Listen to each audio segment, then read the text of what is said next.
Жақсы балалар, ондай болатын болса, сабағымызды бастайық. Бүгін сіздердің қастарыңызда мұғалімдеріңіз бар ғой, иә? Иә. Негізі сабақта жоқ бала бар ма? Қай мектепте бала жоқ сабақта мүлдем? Жария Апай мектебінде бір бала жоқ. Қай мектепте? Кезектесіп сөйлейді, иә, балалар? Ағойда бір қыз жоқ. Аха, фамилиясын айтыңыз. Қатқода Маншық. Қабылқақ Маншық. Қабылқақ Маншық. Мәншік. Қабылқақ Маншық. Тағы да Шәкәр мектеп сіздерде жоқ па? Шәкәр мектебінде Айхан Рауан жоқ.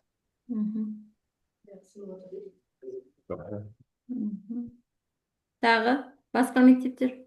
Батық. Кім бар еще тағы да? Дария мектебінде Нұртуған жоқ. Есік Нұртуған. Қай мектептен? Дария мектеп. Дариядан кім жоқ? Есік Нұртуған. Жазған керек. Жақсы. Бұрма мектеп түгел, иә? Жақсы балалар, енді біз сіздерменен биология сабағын бастайық. Сіздерде бұл екінші сабағы, бұл аптаның, иә? Сіздер өткен сабақта тыныс алу бөлімін бастаған болатынсыздар. 16-шы параграф анаэробты және аэробты тыныс алу. Енді біз соны әрі қарай жалғастырамыз. Бүгін анаэробты және аэробты жүктеме кезінде бұлшықеттің қажу үдерістері. Осыған байланысты мен сіздердің экранға қазір слайд қойып қойдым. Аэробты және анаэробты тыныс алуға физикалық жүктемелердің әсері деп. Енді бұл жерде оқу мақсаты бізде. Мақсатымыз бұлшықет қажуы және аэробты, анаэробты тыныс алу үдерістері арасындағы байланысты қарастыру. Аэробты, анаэробты тыныс алу үдерістерімен байланысты бұлшықеттің қажуын қарастырамыз бүгін. Ол үшін бірінші біз өткен сабақты есімізге түсіріп алайық, иә балалар? Өткен сабақта жаңа айтып тұрғандай тыныс алу бөлімін бастадыңыздар. Сол бойынша сұрақтар қойылады. Тыныс алу дегеніміз не? Бірінші оқушы аты жөнін айтады. Содан кейін барып сұраққа жауап береді. Келісіп алайық, солай жарай ма балалар? Сіздер өйткені мен сіздерді көріп тұрған жоқпын, қазір шулап кетпеңіздер. Тыныс алу дегеніміз не? Кім жауап береді?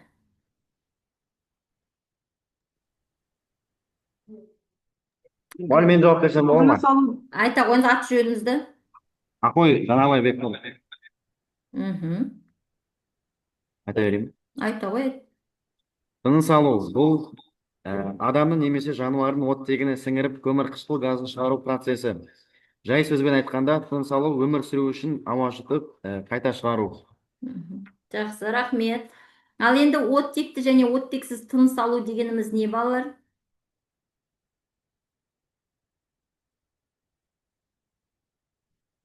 Өткен сабақта өттіңіздер ғой. Оттекті және де оттексіз тыныс алу дегеніміз.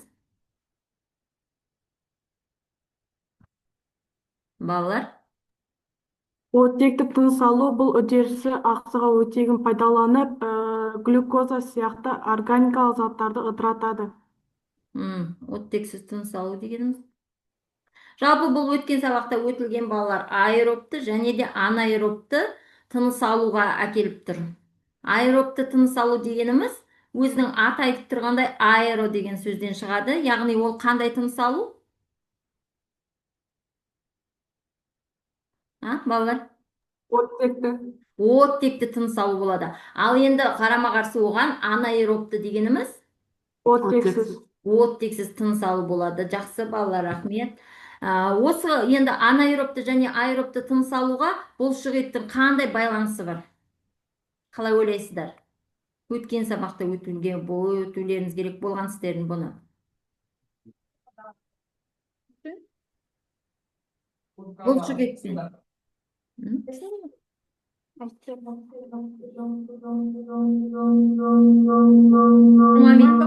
Микрофондарыңыз дұрыс болмай кетті ойдың.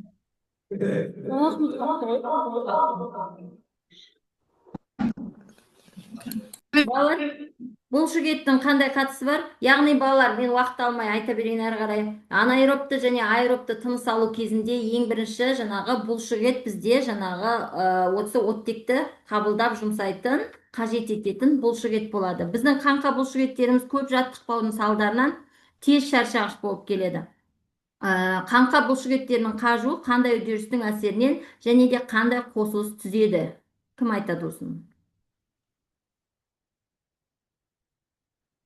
Балалар, сабаққа қатысып отырамыз, неге жоқ болып кеттіңіздер?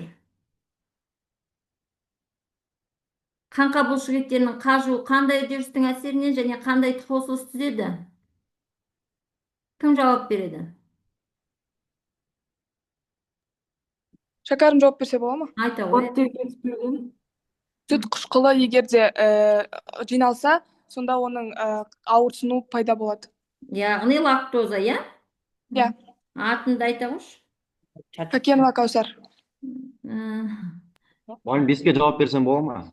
Жауап беру. 5-шіге қазір мен оқиын, аха. Кәусар. Так, неге көптеген тірі ағзалар оттегімен тыныс алады? Оттегінің маңызы қандай? Жаңағы кім Ағой мектебі айта ғой. Неге көптеген тірі ағзалар оттегімен тыныс алады? Оттегінің маңызы қандай? Көптеген ағзалар оттегімен тыныс алады. Себебі оттегі өмір сүру үшін ең маңызды элементтердің бірі. Ол ағзаның энергия алуына қажет. Ағзадағы тағам, глюкоза, май, ақуыз оттегі арқылы тотығып энергия бөледі. Бұл энергия жүректің соғуына, ми жұмысына, қозғалысқа, жасушалардың тіршілігіне жұмсалады. Жақсы, рахмет. Жақсы, рахмет балалар. Бұл өткен сабақта еске түсіру болатынды. Енді біз сабағымызды әрі қарай жалғастырамыз. Мына суретте жаңағы сүт қышқылының жинақталуы көрсетіледі. Енді бұл бұлшықеттің қажуының 3 себебі болады. Бұлшықет жаңағы оттектің жетіспеушілігінен, соның салдарынан сүт қышқылының жинақталған кезде қажиды, сіңір созылған кезде қажиды. Бір қалыпты жұмыс істейтін бұлшықет топтарын бақылайтын жүйе орталықтарының қажуы, осы бұлшықет қажуының 3 себебі. Келесі, жаңағы анаэробты және аэробты тыныс алу айттық, иә? Оттекпенен ауада, таза ауада тыныс алу, оттексіз де тыныс ала аламыз. Оны былай қарапайым мысалмен айтқан кезде, жаңағыдай осы бөлмеде де біз мысал үшін таза ауада тыныс алып жатсақ, ол аэробты болады да, анаэробты тыныс алуды біз бір осындай бөлменің ішінде тыныс алуды да жатқыза аламыз. Енді мына жерде сіздерге қысқышпенен 30 секунд қысу сандар көрсетеді, және де доминантты емес, рецессивті дегеніміз не, балалар, білесіздер ма? Доминантты дегеніміз не, және рецессивті, доминантсыз дегеніміз не? Доминантты емес деп көрсетіліп тұр. Басы белгі. Басты, иә? Жаңағы Доминант деген ол басымдылықты көрсетеді. Басымдылықты көрсетеді, доминантсыз оның көлеңкесінде қалып қойып жатады, иә? Енді осы жерде қысқышпенен қазір сіздер көрдіңіздер ме, мынандай аппарат бар, қолға қысып қаласын, қолдың күшін көрсету үшін. Ол жібергенде сіздің қаншалықты күш қолданғаныңызды көрсетеді. Ол аппаратты көрдіңіздер ме өздеріңіз? Менде мына жерде жоқ болып тұр, бірақ та мен сіздерге мынандай ұлдар біледі ғой, мынандай қысқыш алып келдім көрсетуге, иә? Осы мен қысқышпенен қысқан кезде жаңағы басымдылықты көрсетеді. Ол басымдылықты кім көрсетеді? Мысалы үшін, екі адамды жарыстыратын болсақ, иә, біреуі жаттыққан және біреуі жаттықпаған. Ол мінекей, жаттыққан адамдар жаңағындай тез шаршамайды. Ол турникке тартылсын, ол осындай қысқышпен қыссын, олар өйткені жаттыққан, олардың бұлшықеттері бұған үйренген, иә? Яғни олар тез қажымайды. Ал жаттықпаған адам, біз мысалы үшін, мен өзім жаттықпайтын адаммын, мынаны 1-2 рет қысқаннан мен не істеймін? Шаршап қалам, иә? Не себепті? Өйткені жаттыққан адамның өз демалуы, бүкілі түзелі, бәрі орын-орнымен істелінеді. Иә, ал мен Жаттықпаған адам бүкіл күшін бір моментте құртып тастайды деуге болады. Иә, яғни менде бұлшықеттің қажуы бірден пайда болады, иә? Бірден. Мен өйткені жаттықпаған адам. Осының өзінде мен қолым ауырып қалды. Мынаны 2 рет, 3 рет қыстым. Соның өзінде менің қолым ауырып қалды. Өйткені менің бұлшықеттерім қажуы бірден пайда болды. Енді осыған байланысты тапсырма, балалар. Осы тапсырманы мен сіздерге бөліп қойғанмын да. Қазір айтамын. Қай мектеп қандай тапсырма орындайтыны. Негізі барлық мектеп қосылып отырсыздар ғой, иә? Сіздерге барлығысы көрініп тұр, иә? Штык қосылып қағазымыз іздеп алып. Мұғалім мектеп бойынша бөліп бересіз ба? Ау. Мектеп бойынша бөліп бересіз ба? Иә, мектеп бойынша бөлемін тапсырманы, аха. Мектеп бойынша бөлемін бұл жерде. Бірінші тапсырмада жаңағы бірінші тапсырманы Ағой мектебі, Бұрма, Дария үшеуі орындайды осы тапсырманы. Сосын сіздерге онда ол көрінбей қалады, иә? Мен қазір мынаны алып тастасам, сіздерге онда көрінбей қалады ғой. Онда барлығымыз орындай берейік, балалар. Мұғалім онда фотоға түсіріп алайық, каждый мектеп өзінің несін фотоға түсіріп тапсырмасын. Иә, каждый, сөйтіңіздер, иә? Каждый мектеп өздікін, дұрыс айтасыз, иә. Каждый мектеп. Онда бұл тапсырманы Бұрма, Дария, Ағой орындайды. Түсіріп алдыңыздар ма? Иә, түсіріп алып Дария мектебі. Екінші тапсырманы бұны кім орындайды? Жаңағыны общий орындайсыздар да, екіншіні бөледі екен ғой қазір. Кешіріңіздер, мен дұрыс айтпаппын жаңа. Мынаны общий орындай беріңіздер. Бұл жерде сөздің жетіспеушілігі, керек сөздерді толықтырасыздар. Қандай мына сұрақ қойылған жерлер және де көп нүктелі жерлер бар, сол жерлерге дұрыс жауабын жазасыздар. Бұған сіздерге бір 3 минут уақыт, өзі 3 тапсырма, 3 минут уақыт берсем, кете ма? Иә, жетеді мұғалім. Жақсы, жауабы дайын бала. Сразу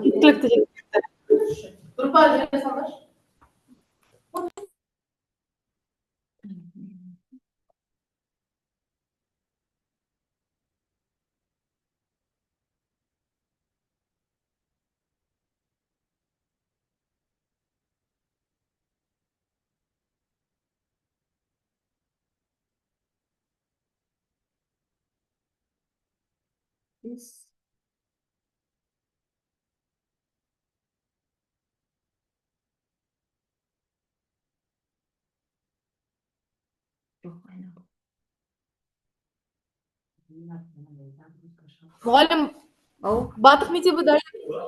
Батық мектебі дайын. жауап беретін бала аты жөнін айтып жүрсін. Дүйсеме 3 оқушы мұғалім, айтайсың ба?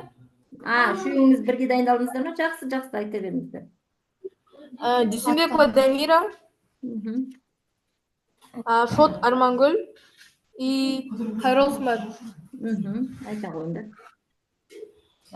Бұл жерде берілген зат бұлшықеттің қажуы. Қалай аталады? Бұл жерде сұрақ бұлшықеттерге баратын қан ағысының азаюы. Бұлшықет туралы жазамыз ба? Жоқ, Қан ағысының астында сұрағы тұр ғой. Бұлшықеттерге баратын қан ағысының азаюы қандай жағдайда болады?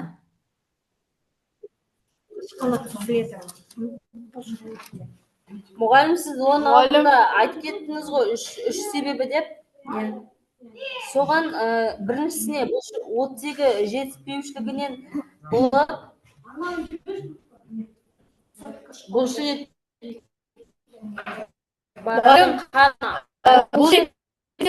глюкоз, сол себепті жиналуы секілді ұғымдар қалыптастырылған. Бұлшықеттің қажу себебі сол. Жақсы, толықтыратын басқа мектебі толықтыратын. Энергия жұмсайды.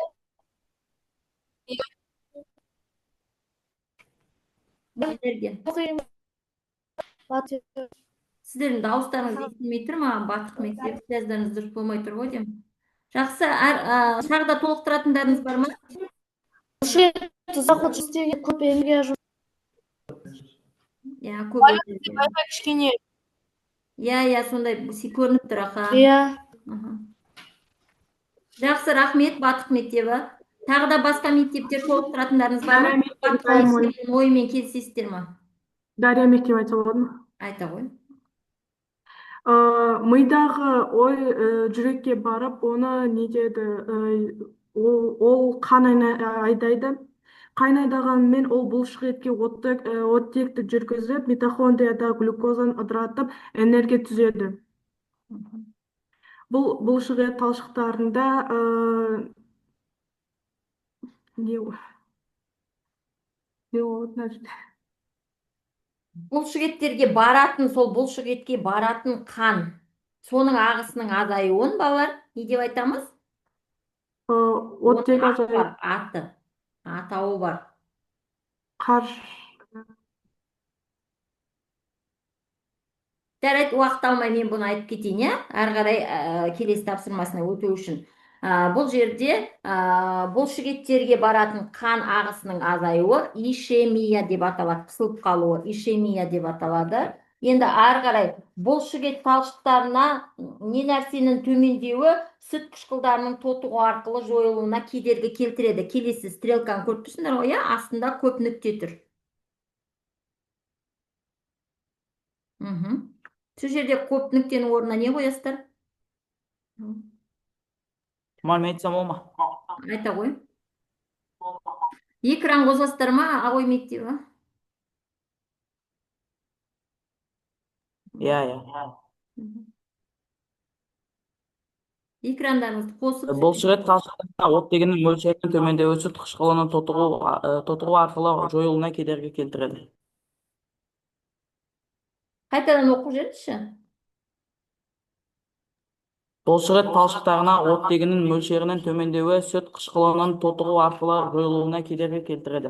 Ағой мектебі аты жөніңізді айтып жіберіңізші. Қуатхан Ерасыл. Кім? Қуатхан Ерасыл.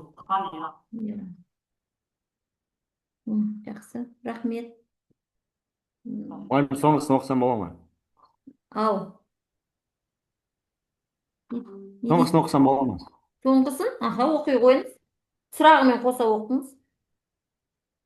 Қаңқа бұлшық еттерінің босаңсуына кедергі келтіретін және қажуды тудыратын негізгі факторлардың бірі метаболикалық қалдықтардың жиналуы. Солай ойлайсыз, иә? Жинақталуы. Иә. Тағы да кім толықтырады? Көмір қышқыл газының жинақталуы деп ойлаймын. Кім? Дария мектебі ме? Иә. Камераларыңызды қосыңыздаршы, балалар, бұл жерде запись жүріп жатыр ғой, сіздердің камераларыңыз қосылмаған, ол дұрыс емес. Мұғалім, Ау. қаңқа бұлшық еттерінің босаңсуына кедергі келтіретін метаболикалы қалдықтарды жинақталуы.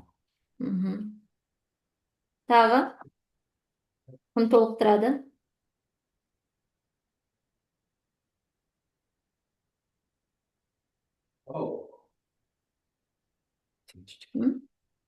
Бұл жерде балалар қаңқа бұлшық еттерінің босаңсуына кедергі келтіретін кальций иондарының жинақталуы болады. Так, енді мінекей келесі тапсырмада бірінші топ Ағой, Бұрма, Дария дедім, иә? Мен жазып алған қағазым қайда кетті деді. Иә, Бұрма, Ағой, Дария осы тапсырманы фотоға түсіріп алыңыздар. Бір сен екінші дәмі. Қайсын алысың? Түсіріп алдыңыздар ма? Кешіріңіз, Ағой мектебінің оқушыларының жанында мұғалім бар ма? Ағой мектебі. Бар, мұғалім, иә. Неге камераны өшіресіздер?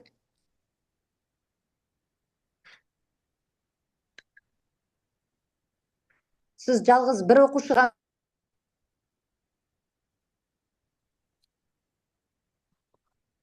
Ағой мектебінде бір оқушы ма?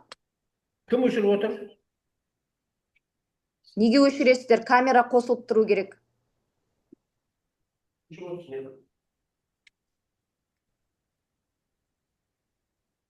Жақсы, жалғастыра беріңіз. Рахмет. Бірінші жаңағы топ Ағой, Дария, Бұрма, осы тапсырманы фотоға түсіріп аласыздар. Түсіріп алдыңыздар ма? Кері байланыс беріп отырыңыздар, балалар. Мен келесі Иә, топ түсіріп алдық. жақсы, бұл Дария мектебі, иә, түсіріп алған. Келесі топтың тапсырмасын ашамын. Бұл Шәкәрім және де Батық мектебінің тапсырмасы. Тапсырманы орындауға сіздерге 3 минут уақыт берейін ба? 4 минут, 4 минут, 2 тапсырмадан ғой, 2 минуттан 4 минут уақыт берейін балалар. 3 минут жетеді маған. 3 минут жете ма? Жақсы, рахмет.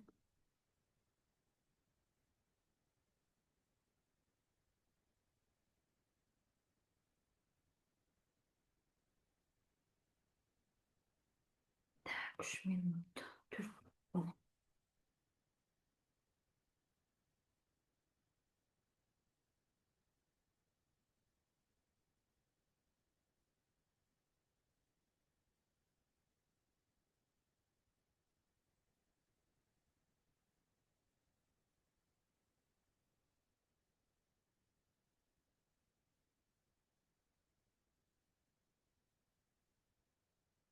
Oğlum, Darya mektebi dayın айта берсек болады ма?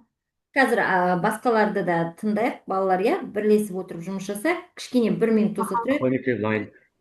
Қай мектеп? Қой. Ағой мектебі дайын, жақсы. Сосын бұрма қалды, иә, сіздерде? Бұрма да дайындалып алсын, ол кісілерге де уақыт берейік, мұрсат берейік, жауап беруге.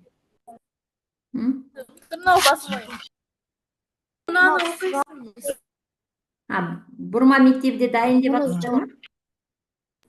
Батық мектебі дайын. Дайын, жақсы. Шәкәрім мен бұрма қалды. Шәкәрім мектебі мен бұрма. Шәкәрім дайын. Жақсы, бұрма мектебі.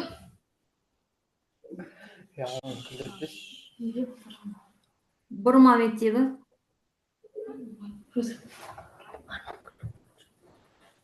Бұрма мектебі кері байланыс бересіздер ме?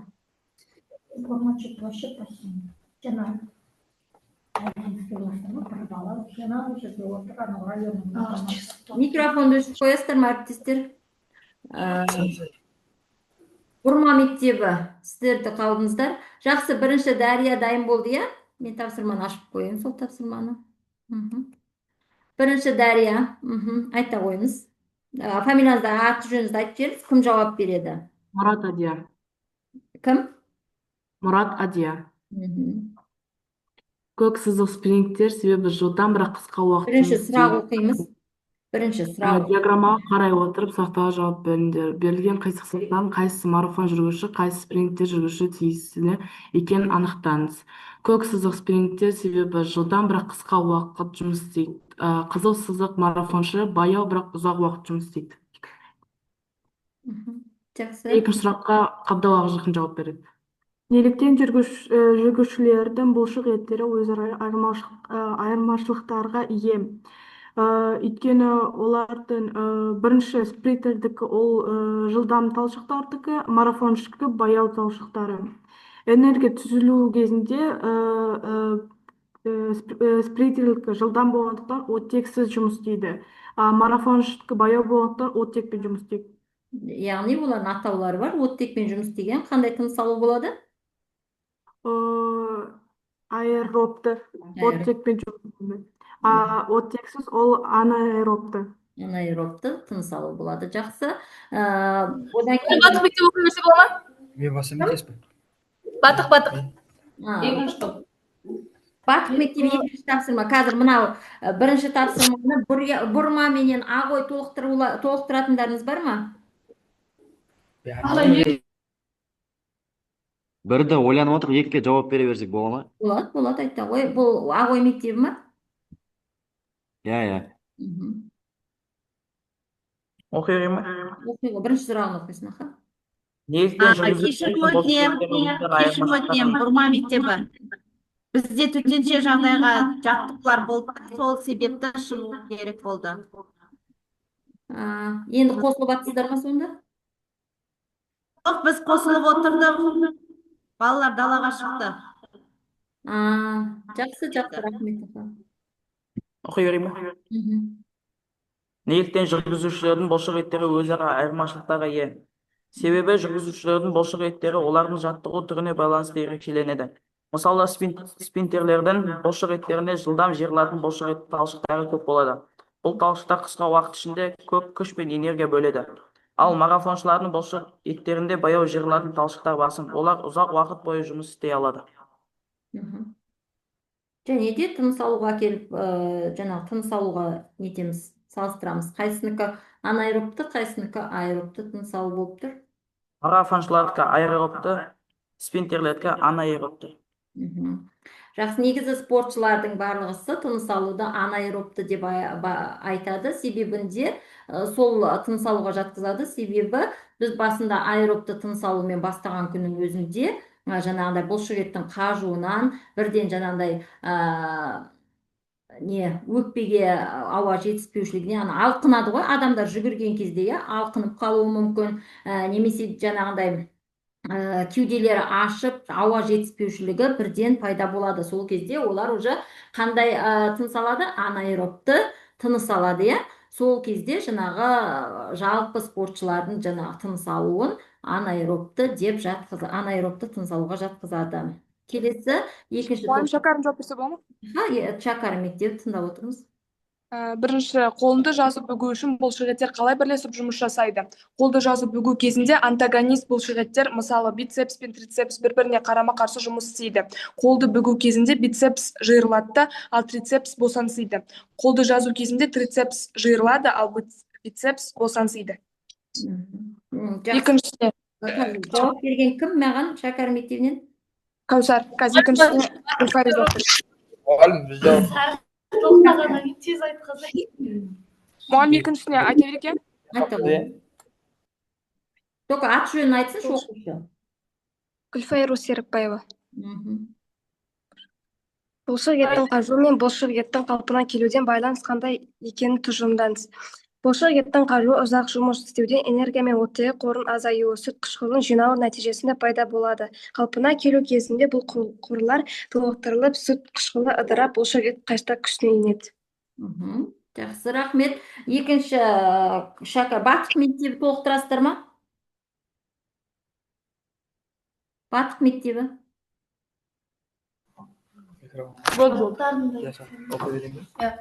Оқитын екі оқушы мұғалім Болат Диас, Дәулет Есіл. Жақсы. Қолды жазып бүгу үшін бұлшық еттер қандай бірлесе жұмыс жасайды? Қолды бүгу кезінде бицепс жиырылады, трицепс босайды. Ал қолды жазу кезінде керісінше трицепс жиырылады, бицепс босайды. Екінші сұрақ, бұлшық еттің қажуы мен бұлшық еттің қалпына келудегі байланыс қандай екенін тұжырымдаңдар. Бұлшық ет қажығанда энергия қоры азаяды және сүт қышқылы жиналады. Лактоза жиналады, я? Жақсы, рахмет. Ал толықтырасыздар ма? Айта қойыңыздар.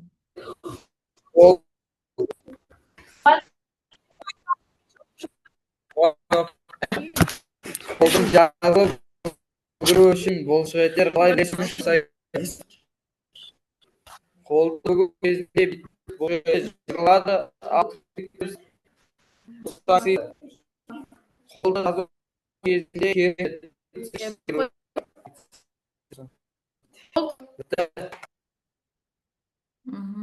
Сіздердің интернеттеріңіз дұрыс болмай қалды ғой деймін, Жақсы балалар, әрі қарай сөз кезегін мен Шәкәрім мектебі Айсана мұғалімге беремін. Айсана мұғалім әрі қарай жалғастырады сабақты. Зумнан шығып кетпейміз, балалар. Жақсы.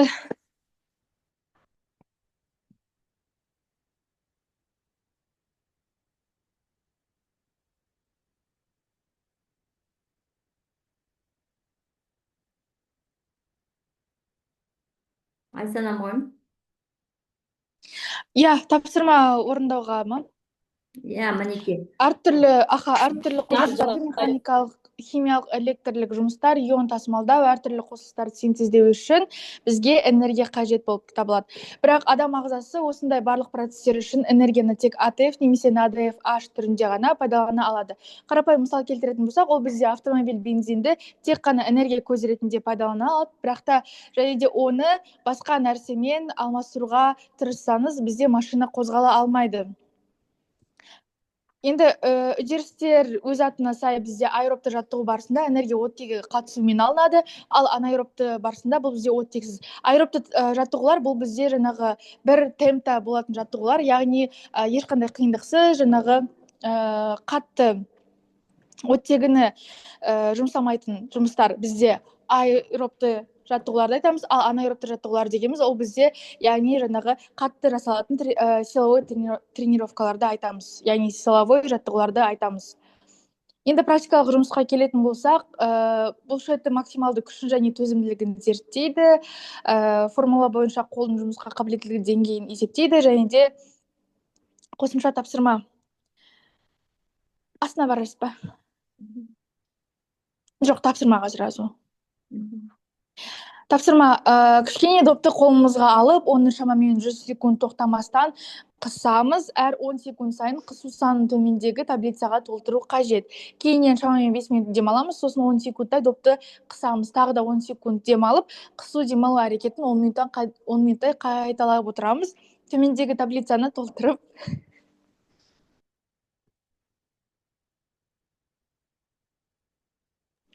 сұрақтарға жауап береміз. Бастапқы уақыттағы қысуда не байқадың? Сенің ойынша деректер неге осылай шықты? Және де өз жауаптарында түсіндіріп, демалып қысу мен демалмай қысудың арасындағы айырмашылықтар қандай екенін жазыңыздар. Содан кейін жауап беретін боламыз әр топ.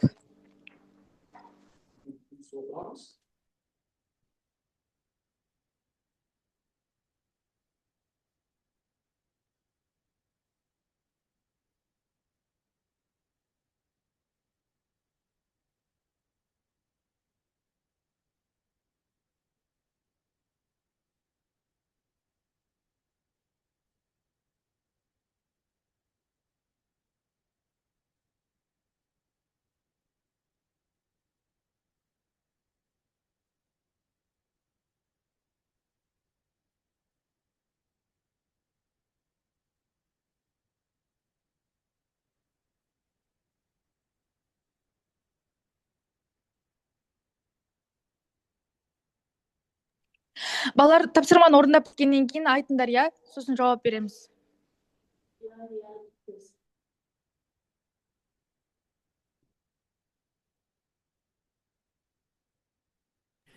Жақсы мұғалім.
Дарья мектебі дайын, жауап берсе болады ма?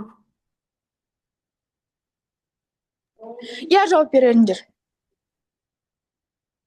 Сұрақ: бастапқы уақытында қысуды не байқадың? Бастапқыда бұлшық еттің қысылу саны көп болды, себебі күш жеткілікті қажу байқалмады. Сенің ойынша деректер неге осылай шықты? Менің ойымша энергия қоры жеткілікті сүт қышқылы жиналмаған. Екінші сұрақ, дем алып қысу мен дем алмай қысудың арасында айырмашылығы қандай? Дем алмай қысығанда бұлшық тез қажиды, себебі оттегі жетіспейді. Дем алып қысығанда бұлшық етке оттегі үндіксіз келеді, сондықтан қажу баяу жүреді. Жақсы, тағы жауап беретіндер бар ма?